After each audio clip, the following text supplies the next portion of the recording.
most of us can agree that they don't teach you the right tools and skills in school so that you can go out and serve and be as successful as you potentially can be. And that most of the time we're relying on experience and practicing on others to really learn the good stuff. Well, today on our show, we have our guest who has created something called the Career Toolkit to help people work and be successful much more efficiently so they can serve much more efficiently and have bigger impact in the world. And he's going to tell us all his tips from his career toolbox right here, right now. So you know the drill. Stick around so you can learn more. Welcome to Waist Up Wardrobe. I'm Christine Vartanian, an attorney turned personal style expert and image consultant. As the founder of Jade House of Style, I am passionate about unveiling the inner confidence of my clients by developing their personal style and dressing them for success. But is getting dressed up still important in our virtual world? Well, that's where my experience can help with what I call Waist Up Wardrobe. Waist Up Wardrobe is a podcast for all things you need to conduct an outstanding Zoom meeting. It's about how to dress for the camera, but it's not just about the clothes. It's about everything you need to know to show up on brand and professionally for the camera. Join me in the Waist Up Wardrobe studio to discuss how to navigate this virtual world and dominate from behind the desk. Well, hello, Virtual Nation and Waist Up Wardrobe Nation. Thank you for being here at another live show of Waist Up Wardrobe. We have a lot of practical things we're going to be talking about this to launch you into success in whatever arena you are. But before I get started, I want to say thank you so much to my super cool producer, Rick Moscoso, who's always in the production room making sure the show is smooth and is properly produced so that we can give you our best stuff and our best in the best way. So we also want to let you know that we are on YouTube. We're on Facebook live every Thursday right here at 11:30 Pacific time, bringing you a new fresh show. So join us and tell friends about us. And you can also rate us and review us on iTunes, because you can also just listen to us if you can't watch. And also know that we are on multiple platforms, including, like I said, Facebook and Instagram. And if you have a desire to get on our mailing list, email me at christine@jadehouseofstyle.com and I'll get you on it, because we share a lot, not just about Waist Up Wardrobe, but about how to show up in the workforce in your best professional self, and how to put your best face forward on camera, but also how to put your best foot forward in the real world outside. All right. So I'm going to introduce our guest by reading his bio first, because boy, it is a very robust bio and very impressive. And I'm very excited to have him today here. He is streaming in from New York. And let me just get started with bragging about my guest. It's Mark Herschberg is the author of the Career Toolkit, Essential Skills for Success That No One Taught You, and the creator of the Brain Bump app, which is also something we're going to talk about. From tracking criminals and terrorists on the dark web to creating marketplaces and new authentication systems, Mark has spent his career launching and developing new ventures at startups and Fortune 500s and in academia. With over a dozen patents in his name, he helped to start the Undergraduate Practice Opportunities Program, dubbed MIT's Career Success Accelerator, where he teaches annually. At MIT, he received a BS in physics, a BS in electrical engineering and computer science, and a mechanical engineer. Well, I'm not sure about this part about his bio because it's abbreviated, but he specialized in electrical engineering and computer science and focusing on cryptography. Well, that's interesting. At Harvard Business School, Mark helped create a platform used to teach finance at prominent business schools. He also works with nonprofits currently to serve on the board of Plant a Million corals, which maybe we should talk about that a little bit during the show. Well, everybody, just help me welcome our guest, Mark Herschberg. Hi, Hey, thank you for having me on the show. I butchered your bio a little bit. I don't know if you heard. That's okay. There's lots of technical terms. I get that often. It's the MEng is a master's in engineering. It's a less common Oh, abbreviation. yeah. I did not recognize it. I was like, oh, mechanical engineering. What does that stand for? But thank you for clarifying that. So, Mark, we start off the show in a little bit of a different way. We like to learn a little bit more about our guests, their personal life, who they are, because it's fun. Are you open to a little 60-second game? Let's do it. All right. Okay. So I'm going to ask you this or that questions, and you could just tell me what comes to mind and then expand on it if you'd like. Sounds Okay. good. All right. Watches or cufflinks? Cufflinks. Tell me more. I have over 400 pairs of cufflinks. I love cufflinks.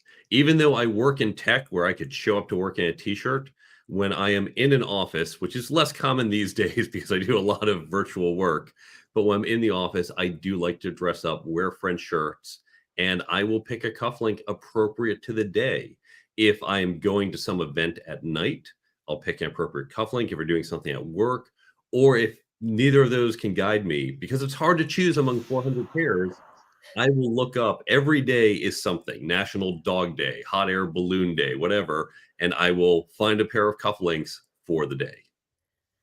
That is so fascinating and such a good way to brand yourself.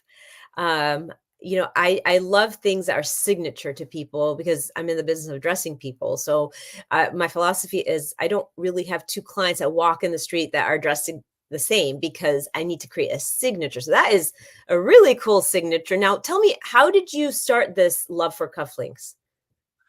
Funny you ask. My grandfather was a jeweler. Now, I unfortunately didn't get a chance to meet him, but my mother said, you need a good pair of cufflinks when you graduate high school. To which I said, I will never wear cufflinks because I don't want to have to dress up for work. But anytime I say never, that's when God laughs and that will happen. Yeah. When I was consulting to NBC, I was consulting at the time and I was wearing just standard button down shirts. My girlfriend at the time, who came from Wall Street, kept harping on me to dress better. So one year for my birthday, she bought me a bunch of French cuff shirts. I had commented to her, said, I noticed it's interesting in this group. The managers wear button down shirts 100% of the time. The directors wear French cuff shirts 70%, 30% of the time, 70% button down, 30% French cuffs. The VPs wear French cuffs about 60% of the time, and the GMs wear it about 90% of the time. She said, yes, this is what I'm telling you. You're signaling your level. You need to wear more French cuff shirts. So she bought me a bunch, bought me my first cufflinks. The very first one I had, other than a pair for my grandfather, was a set of MIT cufflinks from my university. And then I started buying more, and I came upon what most people call novelty cufflinks. Yes, I have some nice ones that are squares and knots and some that are gold, but I like the ones that are hot dogs or the ones that are cats or chess pieces or whatever, because they're more fun. And to your point about personal branding, people who know me will now say, oh, what are your cufflinks today? What are you wearing? They're excited to see it. Yes, I love that. I love that. That was like the most fascinating thing that for me because I'm an image consultant, I just thought that was so cool. Okay. One more question because that was such a good conversation, but we want to get on with we want to squeeze the juice out of the hour with all the content, but dancing or singing?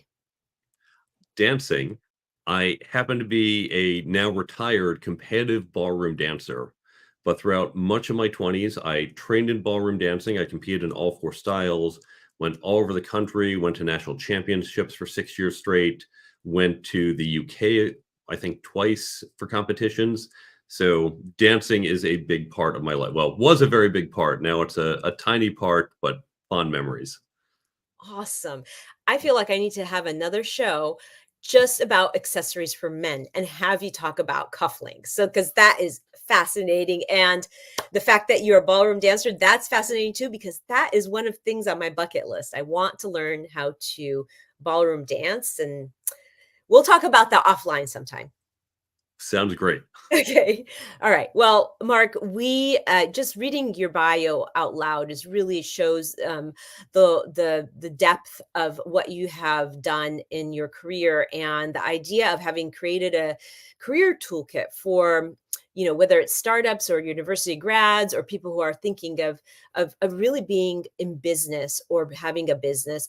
I think that is so wise, because oftentimes, even like we don't learn in school, whether in our young years or our university level, the things that actually make us happy and successful in life. Like, when you're a child, they don't really teach you number sense. They don't really, and that's the kind of thing, if you don't have it as you grow, age and mature, that causes a lot of strife as you age if you don't really know how to manage money. So, tell me a little bit about your career toolkit book and the system that you've developed.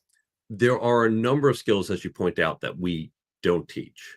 And there are some like financial literacy or civics that in theory we kind of do and they don't track. Now, I don't cover those topics, but I do encourage everyone to learn those. The topics I cover, this came from years of research. So I'm going to just lay out what the 10 topics are.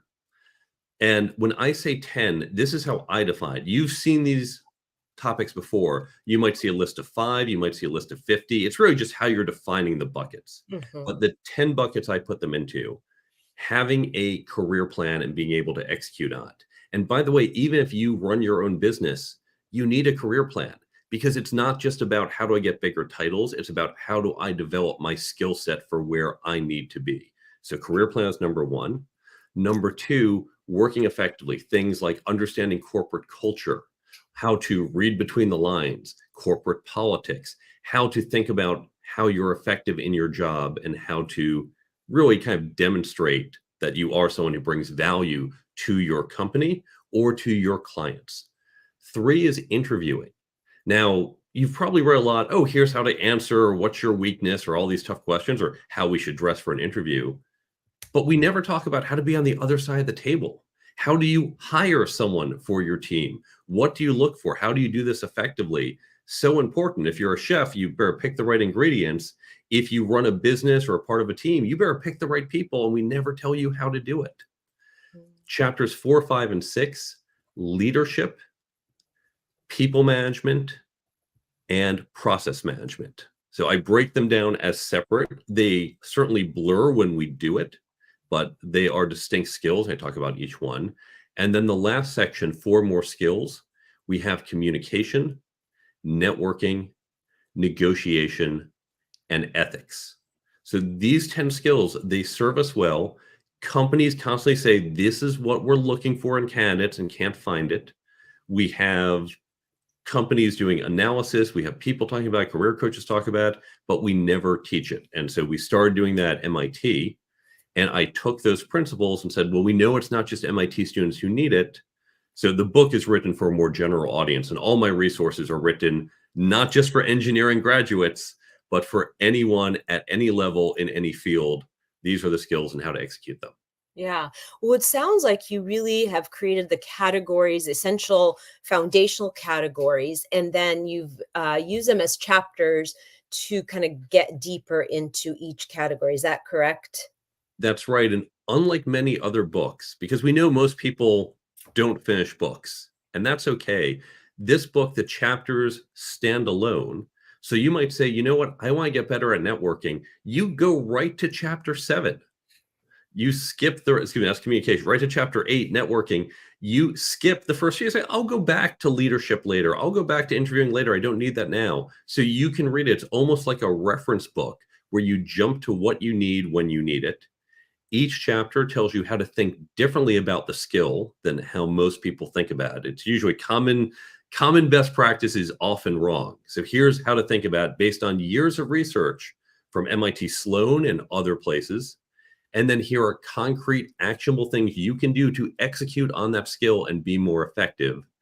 And then there's a summary and next steps to go further with those skills. Mm.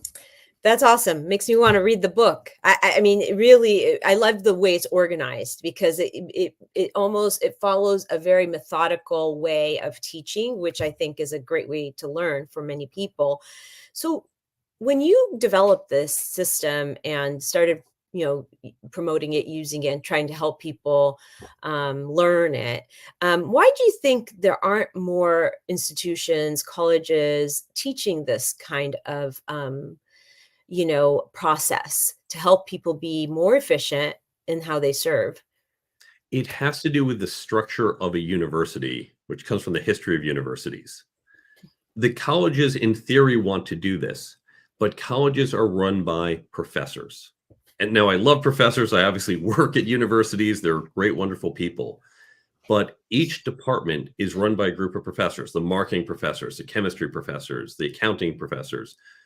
And what happens is these professors say, well, we know our domain. We are the experts.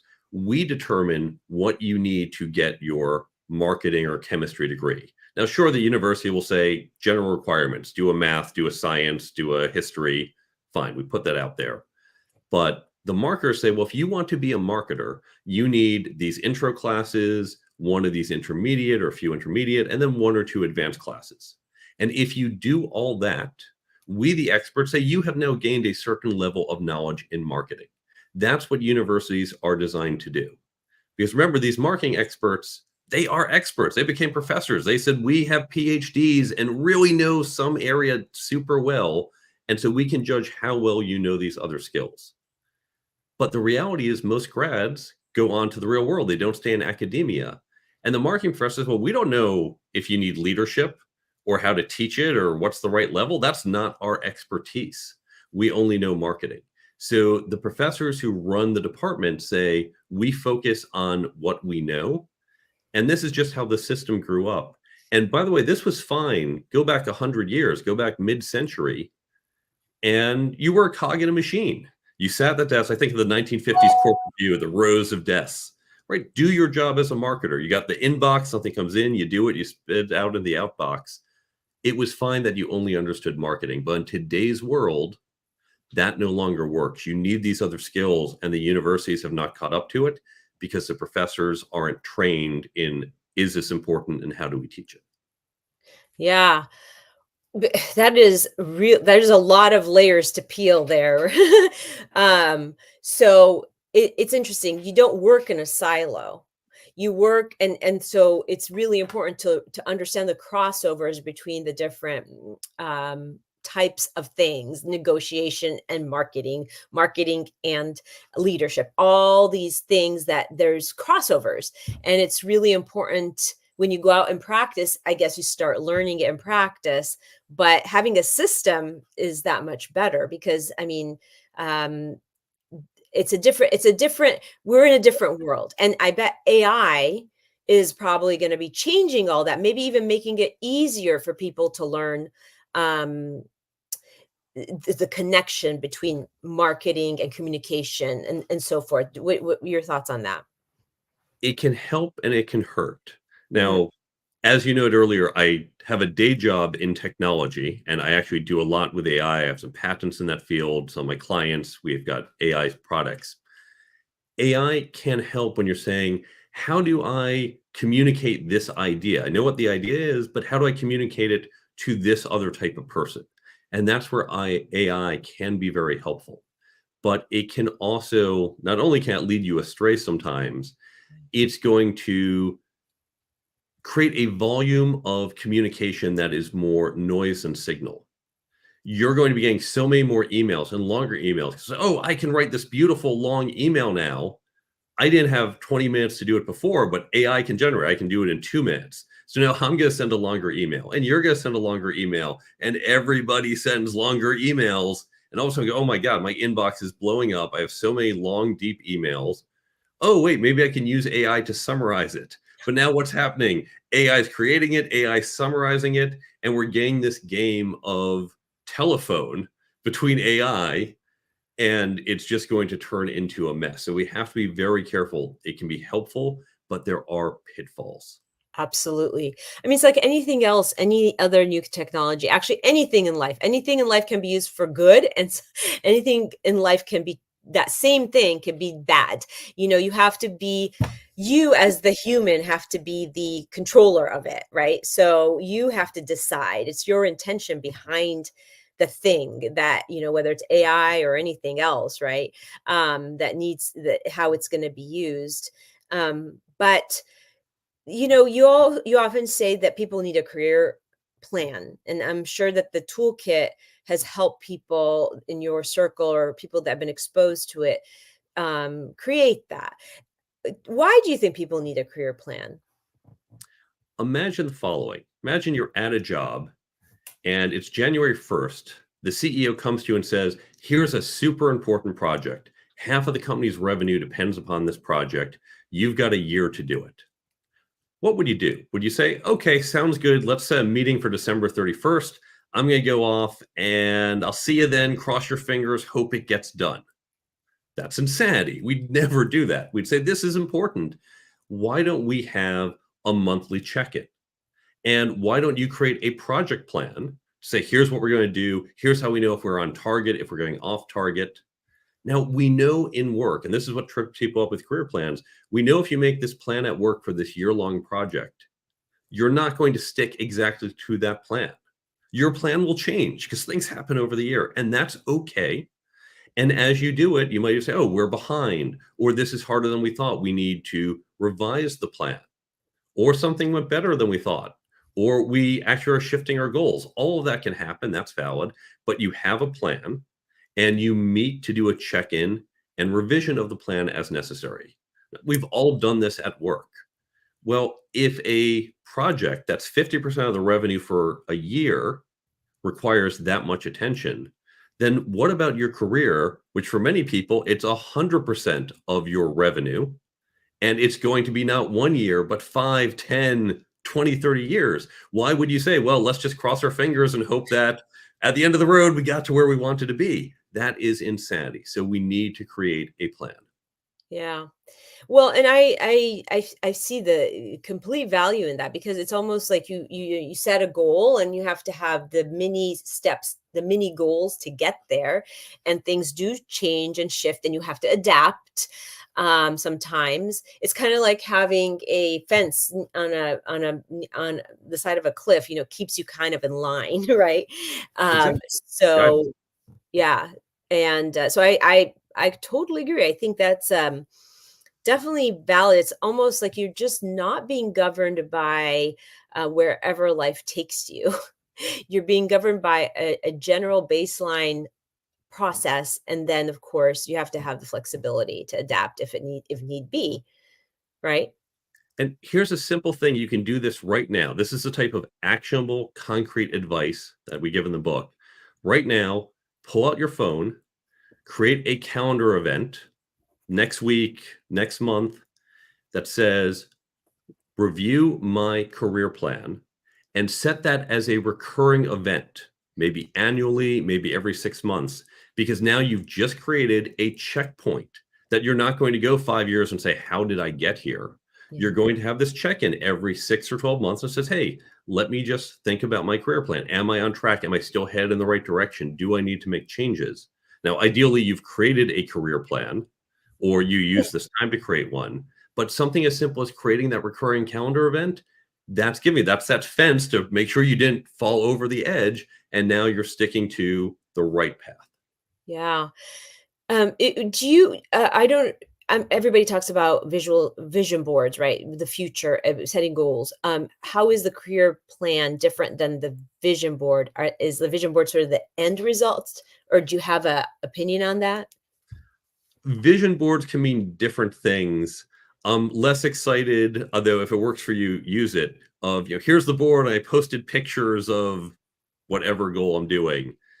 I prefer to make it maybe a little more concrete, but we have that same idea. When you think of your career plan, it's similar to that project, that hypothetical project we talked about. We said December 31st, we want to be here, have this thing put out there, or get the first $1 million in revenue, or the first customer, or whatever. So what is your long-term goal? And it might be, I want to start my own business. I want to make it to the VP level. I want to work in this industry. That's your long-term vision.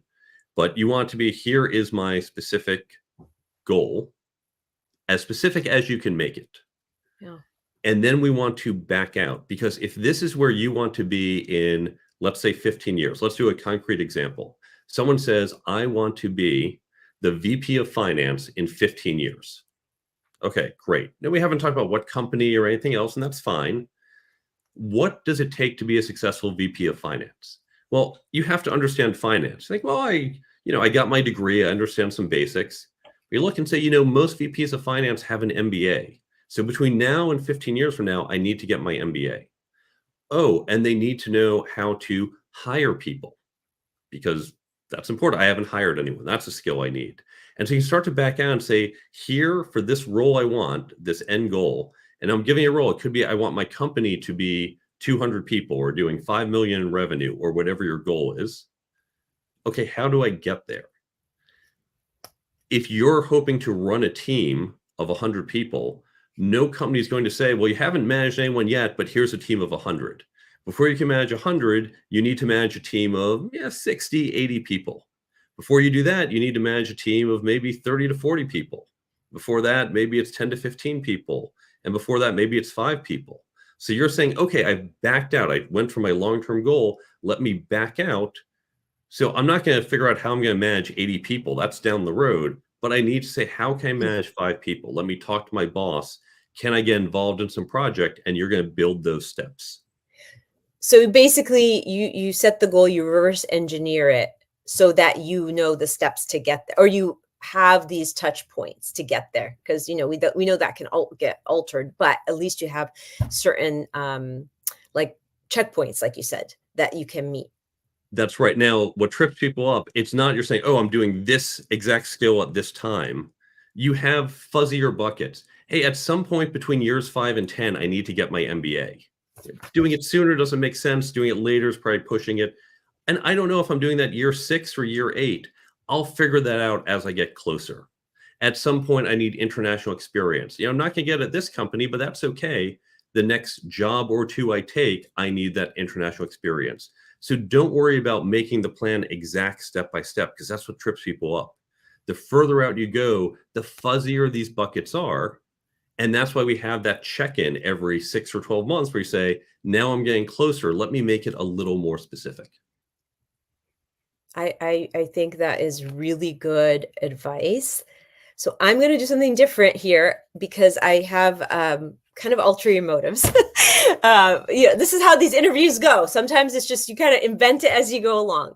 You are very, very good at at helping whoever's listening to you or using your products understand how to get from point A to point B by reverse engineering. Can I just give you a hypothetical and you give me me some steps? Okay. So let's say I am a 23-year-old college graduate man who has my undergraduate degree in finance from a great school and got my MBA. I did the 5-year program and I got my MBA. And I've been able to secure a job with, let's say, Bank of America or a big bank. And I am interested in being in the wealth management department. And I'm just about to start my new job. Do you have any tips on this hypothetical of how this individual or how I would go to, let's say, if I want to rise up in the wealth management? I don't know what the highest rank is or the, would be in there. You would probably know better. But is that a fair hypothetical to give you? Of course. Yes, Okay. it is. That's a real world example. I have friends who work in wealth management and they have these exact types of questions. So you're starting out, and we're using a 25-year-old man starting in this field, but the principles we're going to talk about apply no matter where you are. It's about how to go from here to there. Yeah. First thing I would do, start the job, learn your job, and execute well. But in parallel, talk to as many people as you can who have gone further down the path. If you think about it, if you're saying, I'm going to Europe for the first time, what should I see? Well, you go and learn about it. You ask friends who have gone. Do you recommend going to this town or that town? What do you like about it? You might read guidebooks. Those are experts who say, this is what we recommend. So you want to do the same thing. Now, that might be generic. You might listen to podcasts like this or talk to career experts, but also talk to people who have been there. Talk to people at your company, at other companies, but who are in the same type of role, but further along. The senior people, the directors, the VP. And when I say senior, it could be someone 3 years ahead of you, could be 5, 10, 20. And ask them, hey, I'm starting out. What advice would you give me? What should I know? How do I become successful? What do you wish you knew at this age? What are the skills I should build?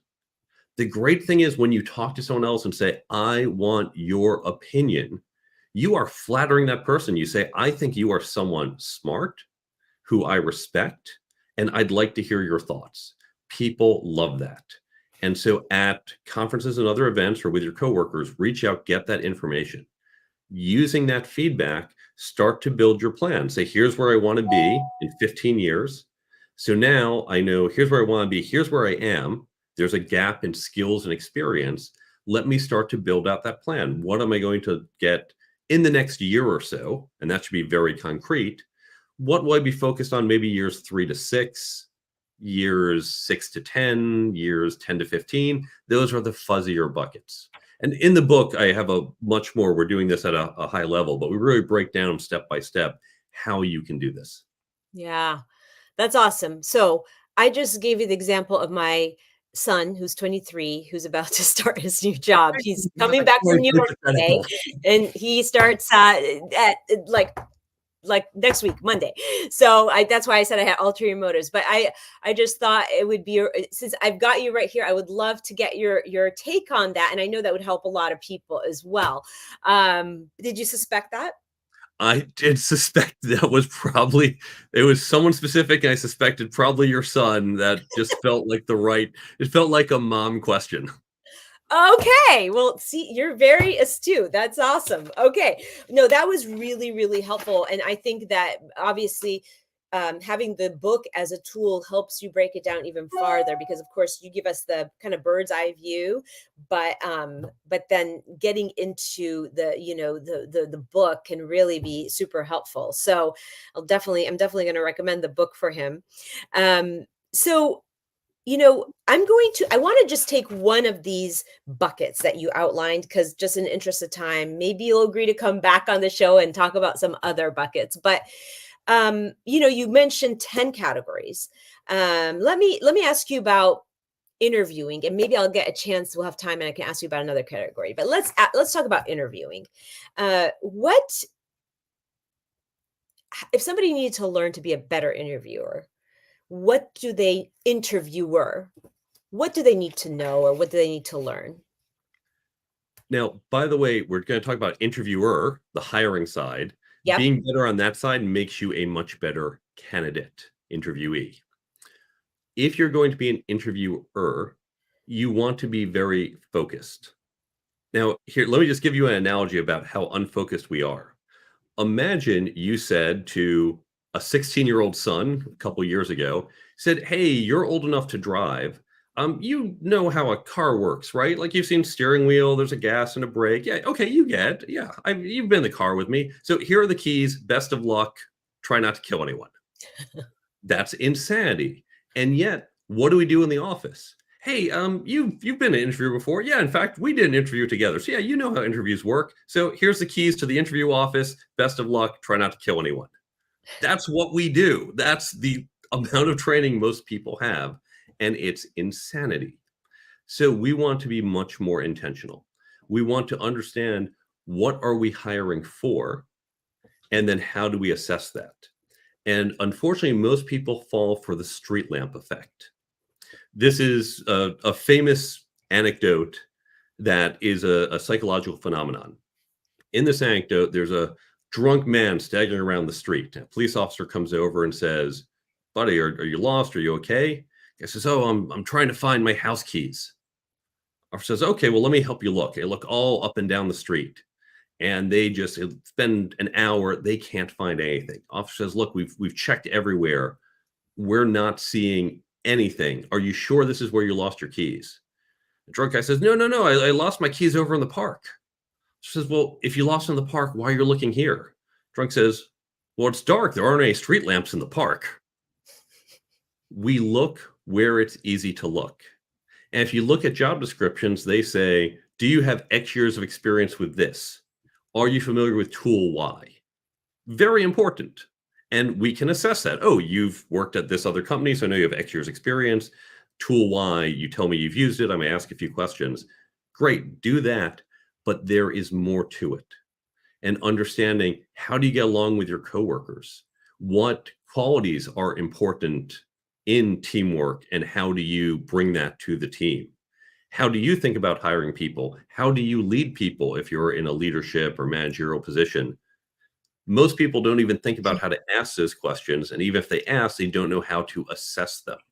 And so we need to get better at that. Now, in the book, we don't have time to go into all the details here. I break down, here are the types of questions. Here's how to ask them. Here's the right way and the wrong way to do it. But then, like any other skill that we're talking about here, or any skill anywhere, you need to practice. Don't just think, oh, I read the book, I'm ready to go. When you play sports, you don't just say, well, I went to an afternoon basketball clinic, so ready to join the team and do the NBA season. You need to keep practicing. You need to get coaching and feedback. And so work with other people. Now, you might not have a coach, but don't do an interview by yourself. Do it with a colleague. Learn what she does and what you do. And, oh, she had a good question. Let's understand why that question was good. Let's understand my version wasn't. How can I do more questions like her? So interview with other people and then debrief, not just about the candidate. You should certainly do that, but on that meta question, how do you get better at your assessments? Are the questions you're asking helpful or not? And if not, how do you improve them? Yeah. Are you a proponent of like working interviews where somebody comes to do a trial run for a day just to see how they actually work? It's just sometimes you ask people, oh, so what's your best quality? What's your, and what's your, drawback? And then you get like the cookie cutter answers back.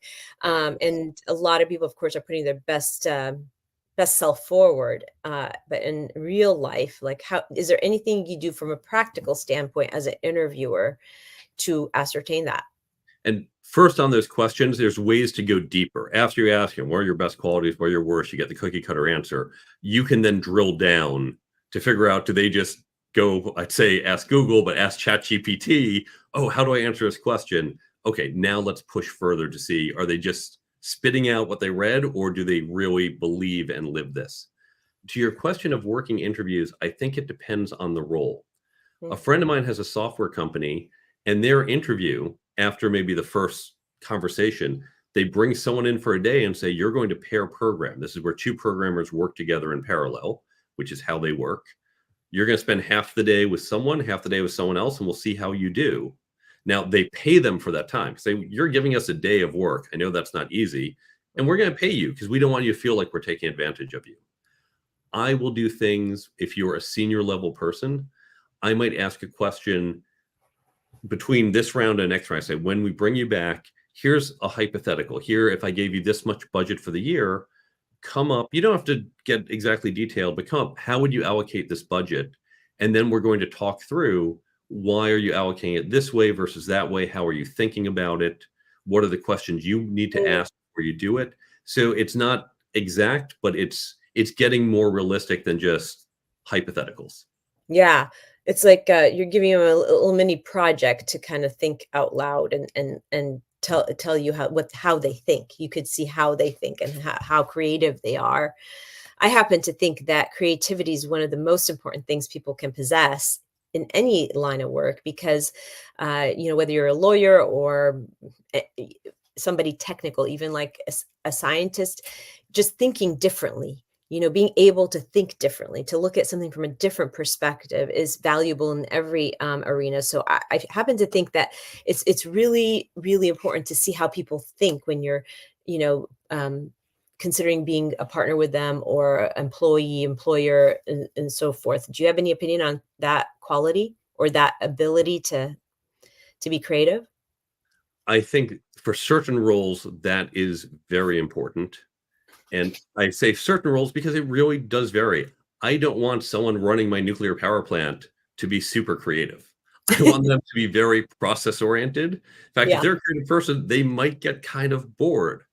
Airline pilots, they're famous for they've got the checklist. Again, I don't want creativity at 30,000 feet. So it depends on the role. Now, Yeah. in our office roles, we do want some creativity. Even a finance person, we don't want creative numbers. We don't want you to make it up, but be creative of how do we come up with a solution.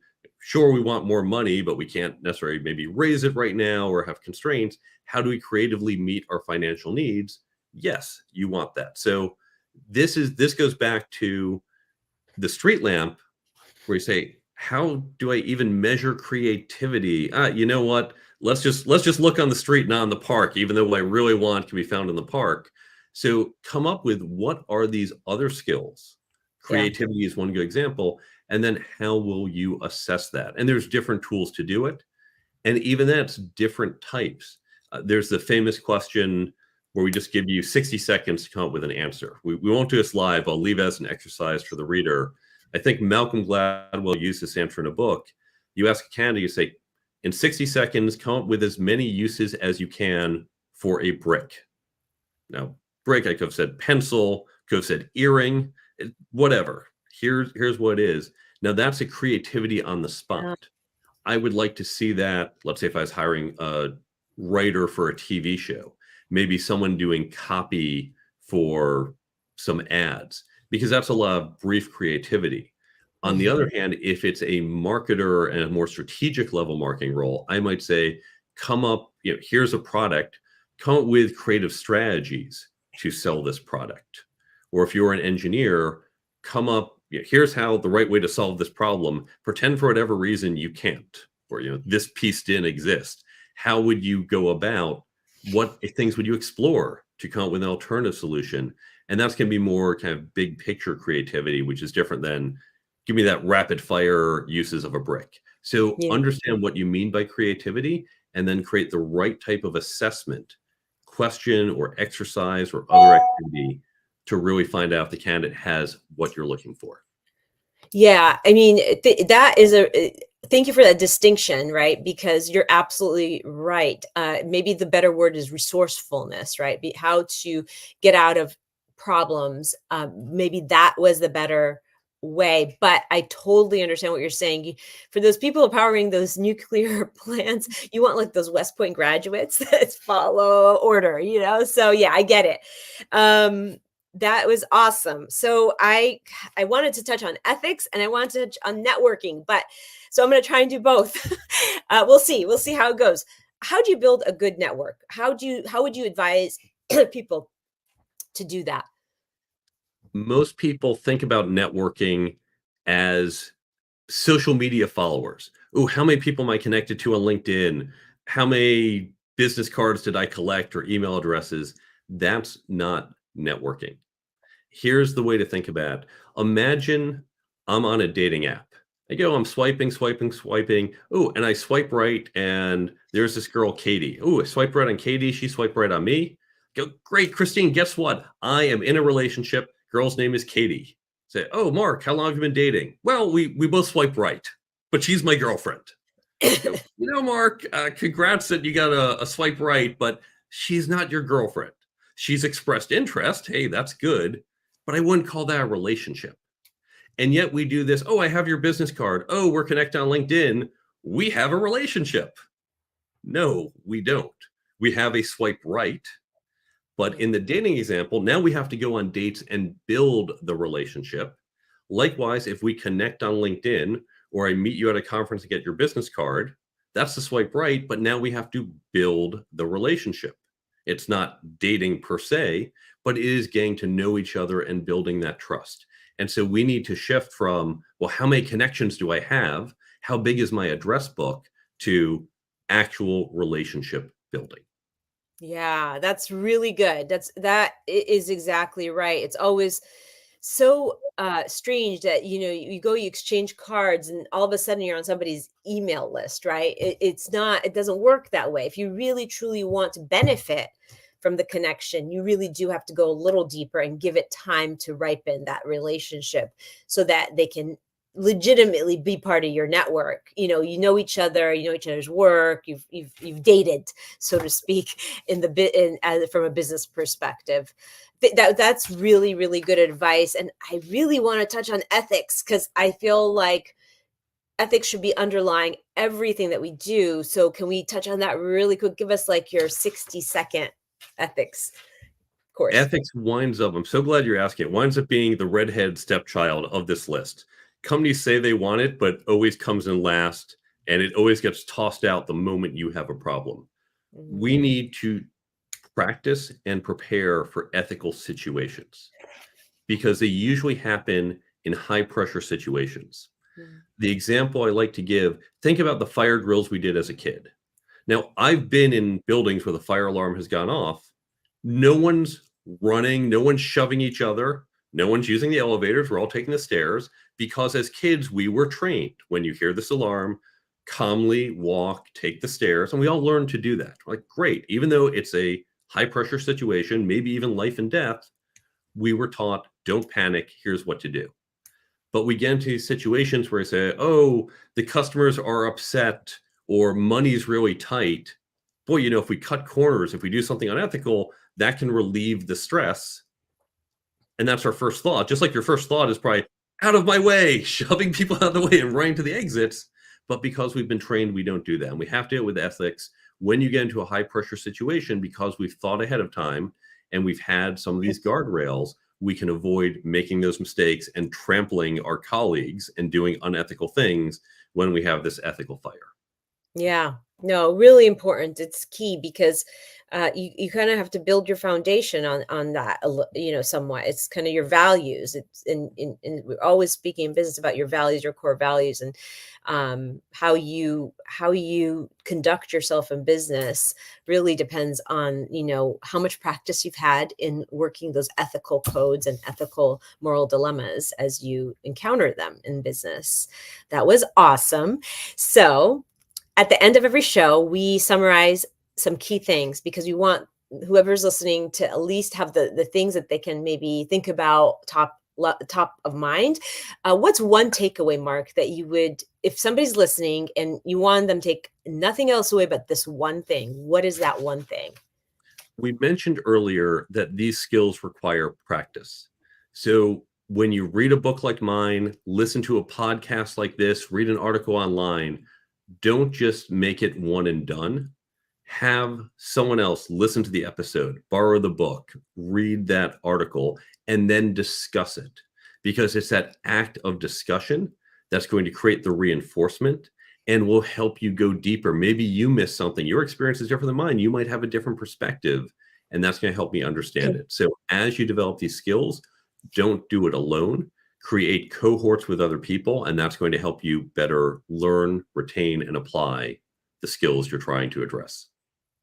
Awesome. Cohorts with people like at company, like other people in the company or friends. You could do it with others in your company. If you're at a small business or by yourself, you can create others online. And on my website, there's actually on the resources page, the very first download is how to create such a cohort within your organization. So if you want to set this up, I've got step-by-step instructions for how to do so. That's an awesome tool, because that was going to be my next question. So how to create, tell me again, how to create cohorts. If you go to the website, the careertoolkitbook.com/resources, or just hit resources in the top corner, the first download is how to create these cohorts at your company. There are some things to think about. You don't want to put, for example, a 43-year-old senior vice president in the same cohort as a 24-year-old, because that seniority level is going to be the 24-year-old is going to feel very intimidated. You do want people from diverse, separate groups. You don't want all your salespeople in one group and all your engineers in another. You want to get these diverse perspectives. So it talks about how to set this up, how you can scale this, and you can do it. If you want to use my book when doing this, you can. But again, you don't need to use my book. You can use your podcast episodes. You can use online articles. You can use all sorts of resources that will cost you nothing. But that download, that's completely free. I don't even need your email. Just download it and use it. We love that you're a go-giver, and that you said that from the beginning of the show. Like, I just want to help whoever's listening to this. So with the hashtag toolkit and shine, I'm going to ask you, what other tool can we get from your website?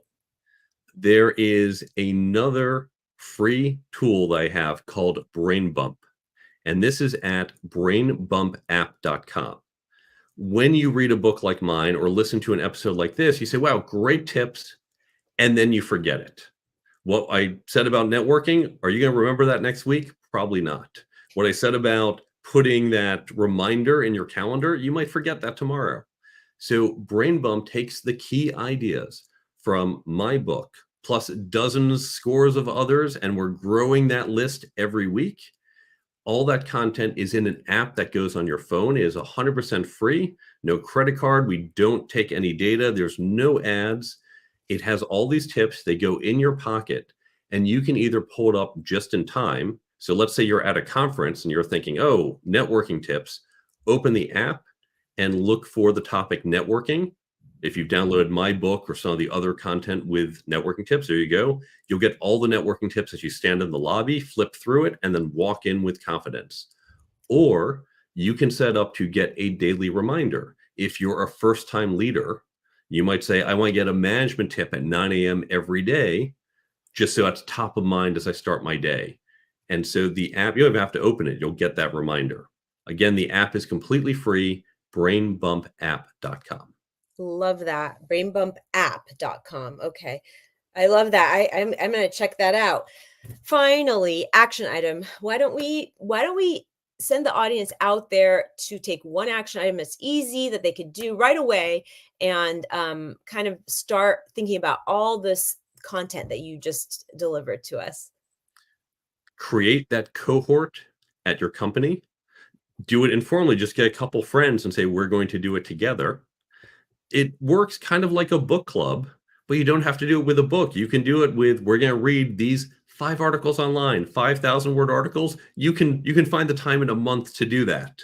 And then we're going to get together to discuss it. And by the way, you can do this on Zoom or on the phone. You don't even have to be in the same place, but find one, or ideally a group of about 6 people, and create that group. Look at the content together and discuss it together. That's going to create both an accountability partner, so you keep up with it, but also give you that diversity of thought, so you get a better perspective on what you're learning. And it's going to create that multiple touch point, because you're going to read it once, you're going to talk about it later, and that's going to help reinforce what you're trying to learn. Yeah. Great information. Thank you so much, Mark. This has been such a great episode on real life tools of really trying to up-level yourself as a startup, a business owner, or somebody that really needs some kind of a structure to start building their wealth and success in business. So thank you for being here. We really appreciate you. And thank you to Waist Step Wardrobe Nation for attending yet another episode of Waist Step Wardrobe. We are here every Thursday at 11:30 Pacific, live, bringing you a new fresh show on entrepreneurship and on how to show up as a professional on and off camera. So join us next week and bring a friend.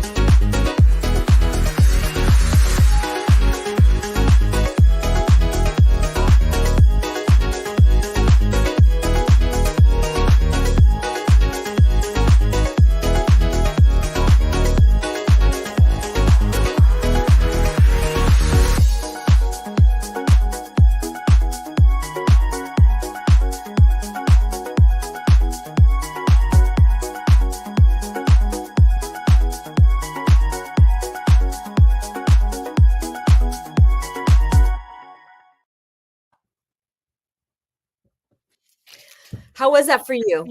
I was a little off, and I'm sorry I was not as crisp. I had to get up early for a meeting, so I'm sorry that wasn't quite 100% for me. Oh, No, I thought it was fantastic. And I hope that you felt like I was guiding you in the right way. You were great. It was good. Some of my earlier answers, I was like, that's not as sharp. I was a little here, and then backtracked. I don't know how to do that. I could tell, like, that's a lack of sleep. So I apologize for that. Oh my gosh, no, You were fantastic. it was fantastic. I didn't even catch it. I'm sure there's so much good information in there, so many great tips and tools that I don't think anybody would even know, because, this is such a vast topic of information. So thank you for that. I would love to have you back on the show, if you'd be willing to. I would love to just talk about your cufflink collection. Stand by in case Oh, you want it's to, so like, awesome. You didn't show us. for those in the video. Yeah, so yeah, happy to come back on. Happy to talk more about cufflinks, about brain bump, about some of these other topics. So yeah, quite Great. quite happy to do so. Thank you. Thank you. Thank you so much, Mark. It was a pleasure. And I am okay. So back to that thing I mentioned earlier. Because I've met such outstanding professionals through Podmatch. I'm trying to bring everybody under a group, and this is, obviously, if you don't have time for something, it's totally okay. But everybody's just like yourself, just really high level business owners with a lot of knowledge. I see potential for partnerships. I see potential for creating a place where maybe we can create panels and talk to the masses. I don't know. I'm kind of going to let it organically happen, but would you be interested? Can I send you an email about it? You can decide yes or no. No pressure. Happy to do so. I don't know if you're familiar with other communities that have done this and some things that they do that might be useful. Okay. So few things. I'm going to drop a couple links. Awesome. Let's see.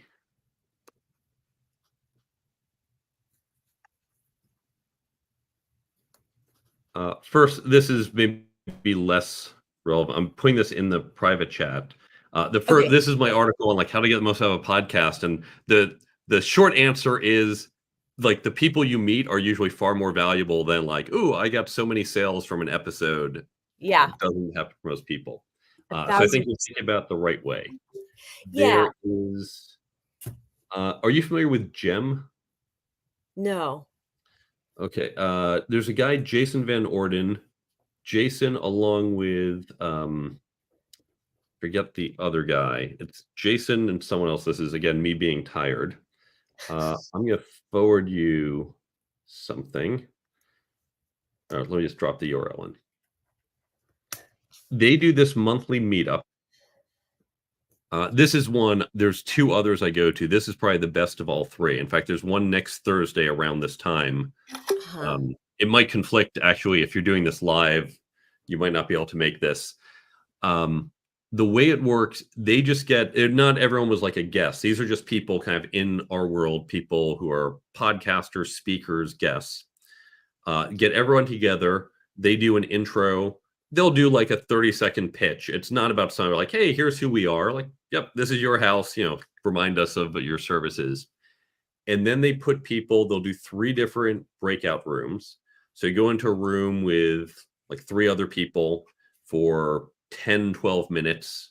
Different, you could do, 3 people in a room, 4, 5, 6. You can do 5 minutes, 10 minutes, whatever. Like, go into a room. They'll typically offer a prompt. Like, hey, what's the most interesting new tool you heard about the last 6 months? Or what's been a really good technique? Or what's not working for you? Just something to get the conversation going. So we might have 4 of us in a group, and we'll do, 2 minutes each. Like, hi, I'm Mark Herschberg. Here's what I do. Here's the cool tool I've seen. I really highly recommend this. And we go next person. So you just kind of get some quick hit overviews. They'll do this for an hour. And people, you don't have to be there the whole time. And then the last half hour, they do a couple breakout rooms. They call it the Choose Your Own Adventure. Do you want to talk more about how to create a book? Do you want to talk more about getting speaking opportunities? There's just a general chat. You just want to chat with other people. And so it's a monthly thing. So I've gotten to know, I meet new people every time. There are ones we've got to know each other because It wasn't that one date. It was, hey, we see each other regularly. Hey, how's that thing going you mentioned last month? So that's one technique I've seen. They probably do it better than most anyone else. There is, let me find another email to forward. So another guy, he has a podcast called My Favorite Mistake. And I was on his podcast a while ago. Let's see. What's your email again? It's Christine with a CH at jadehouseofstyle.com.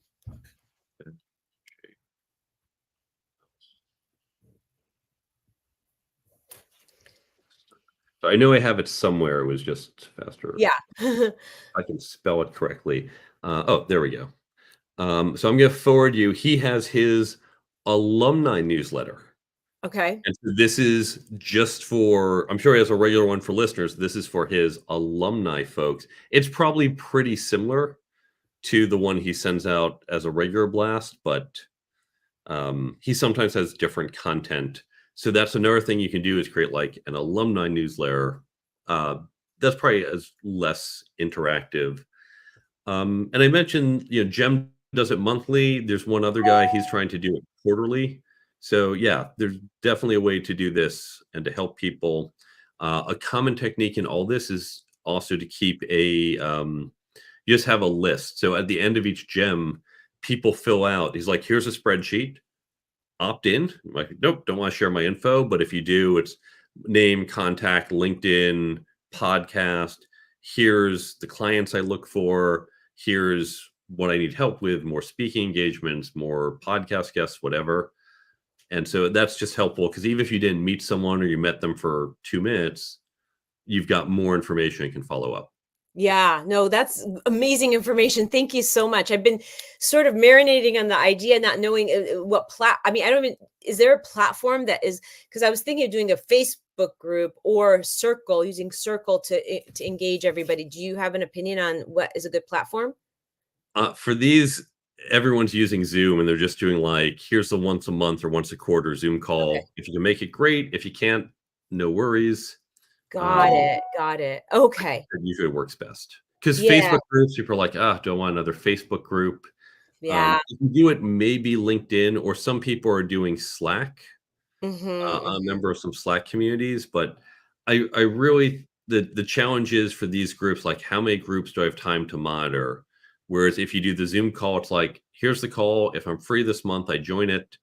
If I'm busy, I just skip it, or quarter or whatever frequency. Mm-hmm. Oh, that's a great way to do it. Make it so that it grows organically. You never know. Then later, maybe we can be in a group, because I foresee, potentially doing webinars or to the masses in a way. But for us first to network and get to know each other, I think the Zoom call, and it will help me just launch it, because I'm talking about it a lot, but I haven't launched it. I'm still trying to put all the things together. So I would love to do that, get it out there. Yeah. Yeah, I definitely encourage it. I think that's almost going to be one of the best ways to get value out of all the time episodes. Yeah. Well, and I want it to be a win-win-win. I want it to be not a win, not for me just to grow a circle, but for the other entrepreneurs and business owners in it to get value out of it, whether it's finding great partnerships or learning from some other professional or getting a client from a professional in this group. Who knows? Again, it's just going to be kind of a pilot program, but I'm excited to launch it because I've got a long list of people who said they would love to learn more about it. So wonderful. All right. Someone else who might be there are a couple questions, but there's someone who I'm going to send you his link, who might be an interesting person for you to talk. And he has a podcast, and you two might be good for, you're competitors, but you're also in very different geographies. Yeah. Just dropped his link in the chat. So Roberto. Okay. he's actually a tailor. So actually, you might not be direct competitors. He's a tailor in the UK, Okay. and I was on his show. Uh-huh. Um, and so yeah, you two both it's the Tailoring Talk podcast. He started because because he does custom tailoring, so his clients are usually kind of successful people. Yeah. And it's like, okay, you're all business leaders or whatever. Let's do a podcast, and maybe you'll get other business leaders to listen that turn into customers. So that's why he did that. He also has some cool videos where he talks about things like, what type of brake should you have in your pants? Yeah. What cars go with this? Especially, it's very men oriented because most fashion stuff is for women. Yeah. Yeah. No, that would be really, um I don't view people as my competitors. We're here to partner. There's a lot of business out there, and it's just it's really your perspective. So I would love that, and he would be in a different line than he would actually be a complimentary to my work. Right. So we'll have a Right. You might say, conversation. you need more of these shirts. Where do I get them? Yeah, Go to him. Yeah. exactly. Mark, thank you so much for your time. Really appreciate it. Wonderful conversation, and I'll be in touch. Three quick questions. Yes, First, are there any other guests you're looking for your show? always. Yes, and I Any type of people in particular? anything particular, like, for instance, a Roberto that you recommended, I would love because it lines up with a lot of the image, but entrepreneurs, growing businesses, I mean, the show is geared for entrepreneurs, uh, and definitely on image and how you present yourself, but I found that I have this long spectrum of from how you brand yourself and dress yourself to how you think about business, so all those are excellent. I would love to find more people in sort of like Roberto's um, arena because that relates like directly to what people perceive me as. But and I tend to do more entrepreneurial shows, so I would like to kind of mix in some more of the fashion. Men's would be great because I don't have enough of that. Because I've catered to women mostly, and like a conversation around your cufflet collection. That's a great podcast for signature style and how we develop that. So, yeah. Okay, I'll connect you to him. I may send a couple other names. You can look at them and be like, nope, not a fit, ignore them. If any are of interest, I can connect you, or you can reach out and use my name. Oh my gosh, I really appreciate that. Thank you so much. I really, really appreciate that. Second question, if you know any other podcasters for whom I'd be a good guest, Yeah, introductions are always appreciated, no obligation, but if any come to mind, yeah, please send them my way or me to them. absolutely. And third question, we mentioned Brain Bump. Take a look at if you're interested in having your podcast on there so your audience can better remember what they get out of your podcast. Hmm. Happy to jump on a call with you and or anyone from your team to break it down and show you how it works. Oh, that is awesome. Thank you. You're the go-giver, impersonated, personified. Thank you. You know what I mean. I try. Thank you. Really, really a pleasure meeting you. And I will say, this is the kind of community, the quality of entrepreneurs I've been meeting through Podmatch. So when you say if there's another podcast you go on, many of these people I've interviewed have podcasts, very high level thinkers, very high level entrepreneurs. So there's a lot of goodness that can come out of bringing this community together. So I'm definitely going to start with the Zoom Zoom setup. So thank you for that. Yeah, and it's low cost, and that's like we're going to show up. You do maybe half-hour prep, with the email list. Like show up, done. It doesn't require regular maintenance. Yeah. Check. I'll do one more because again, this time might be. Let's see, let's find Kat's. Because Kat does a monthly thing as well. And so that might be good just as another. I think hers is like almost as good as the one I just forwarded you. Okay. I'll find the email and I'll forward it. So it's another chance to try and like see how other people organize it. Yeah, please email me. That would be awesome. And if you have time, I really appreciate it so much. Thank you. You're very welcome. Okay, Mark, it was a pleasure meeting you. Nice meeting you too. Bye. Bye.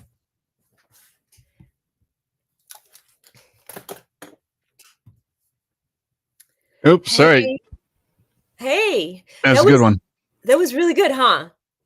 It was. Were you following the whole show? Yeah. Okay. Yeah. You do that. Hmm? You do follow the whole show. Of course I do. Okay. All right, let me do the speedy recap because I have to drive Nico somewhere. So Yep, me too. I gotta go too. yes, When- I'm sure all you right, do. hold On to the next on. thing. Let's see. That's off. I'm gonna get the app, Brain Bump. Yeah, I just did while you were talking. Okay, yeah. Or during the show. Yeah. Yeah. How to create a website. Okay. Is his website that he was talking about to get all this information? Is it the Career Toolkit book.com? Yeah, well, it's probably one of those. Yeah, the Career Toolkit. There's another podcast thing. Brain Bumps the app. Okay. Yeah, that the okay. bulk of it is the very first one that we got.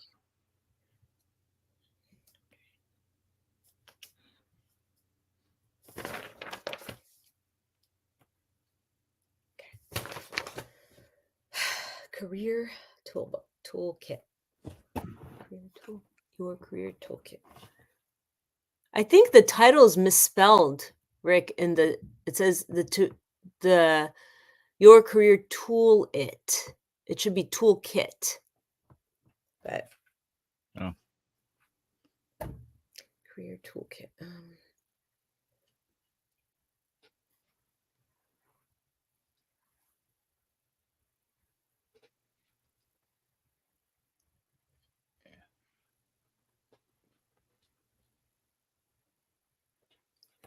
Okay.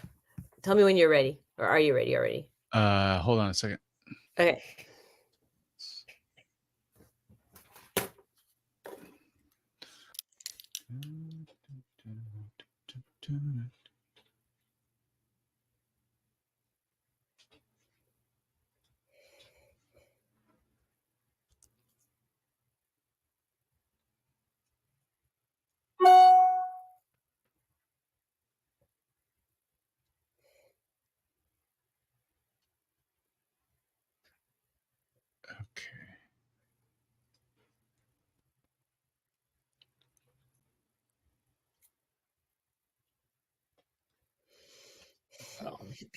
Okay, I'm ready. Okay. Well, whenever you're ready. Go.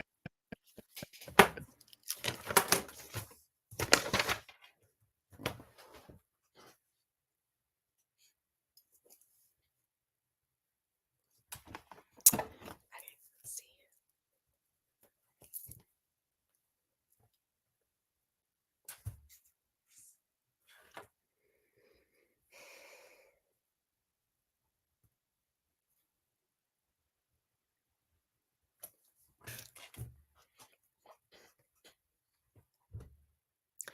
Most of us agree that they don't teach you enough at the university level so that you can be efficient and super practical. Okay. You can teach you practical stuff in school. Most of us can agree that they don't teach you enough in school so that you can make the biggest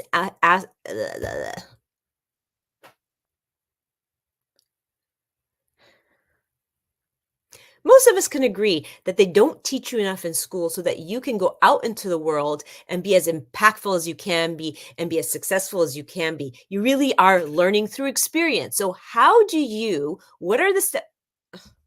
Okay. Okay.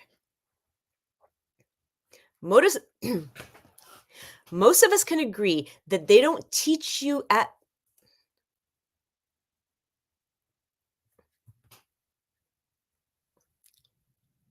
Most of us can agree that they don't teach you the stuff you need to know when you go out into the world in school so that Most of us can agree that in school, they don't teach you the stuff you need to know to be as successful as you can be from the very beginning. But how do you do that? How do you become successful so that in the real world, most of us.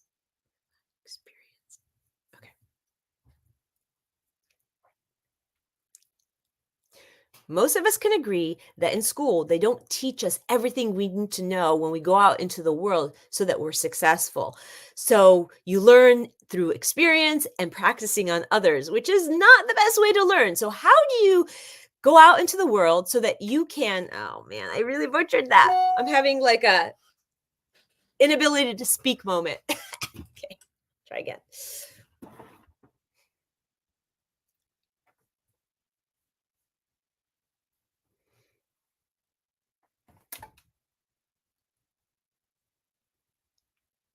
Most of us can agree that they don't teach you in school the things you need to know to become successful in an efficient way. And how do we learn? We usually learn through experience and practicing on others. So, how do we know the tools so that we can be more impactful on others and more successful? Is that okay? Yeah. Okay. Okay.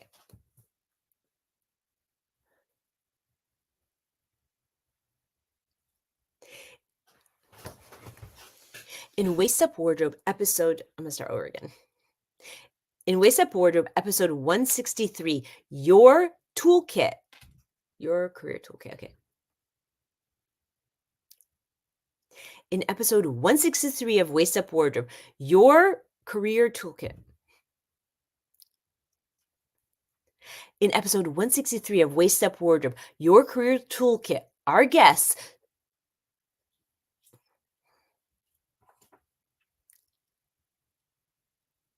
In Waist Up Wardrobe, episode 163, your career toolkit, the Waist Up Wardrobe weekly wrap up in a nutshell, boiled down to this. So I'm going to start with a takeaway, okay? Yep. Okay.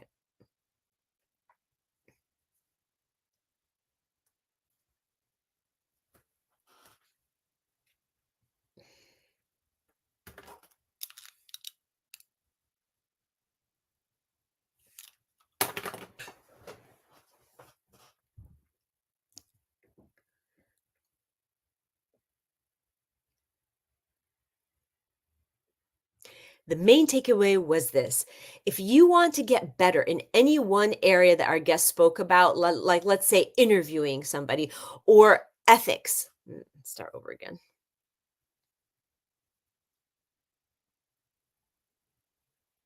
The main takeaway was this. If you want to get better at any one of those 10 categories our guest spoke about, like the interviewing style or your leadership skills or your communication skills, the key is to study that arena and use his book perhaps, or you can get any other resources and practice, practice, practice so that you can reinforce the tools that are given to you in that topic.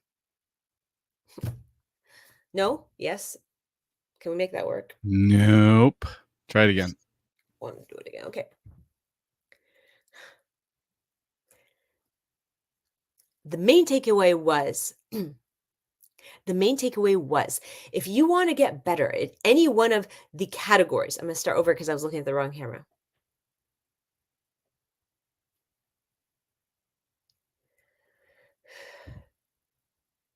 The main takeaway was if you want to get better at any one of the 10 categories that our guest outlined, let's say interviewing or networking, then you want to study that category and practice, practice, practice the tools that I give you in that category. You can use his book to do that and reinforce all those techniques so that you can get better and better.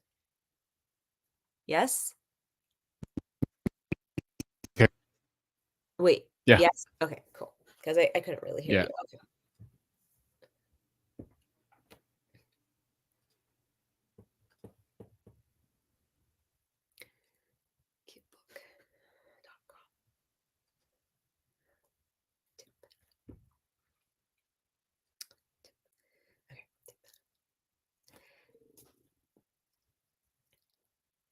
Our guest gave us a great tip, and that is when you're working in a workplace, create a cohort, create sort of a mastermind.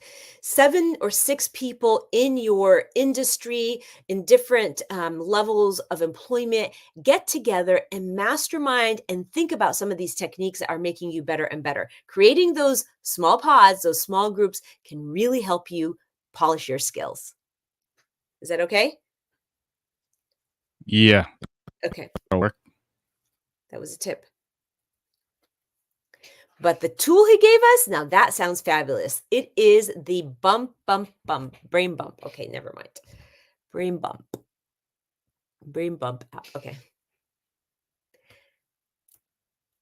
Now, the tool he gave us, I think, is going to be a very useful tool. It's called the brainbumpapp.com. It's totally free, and it helps you really hone all the things that he was talking about when it comes to up-leveling your career and becoming successful.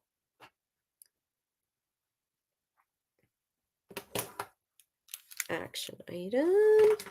Okay, action item. Create that company. Okay. When it comes to an action item, he really said your biggest bang for your buck is to make a cohort circle of people, 5 to 6 to 7 people that you can talk about these things that you need to learn as a, okay.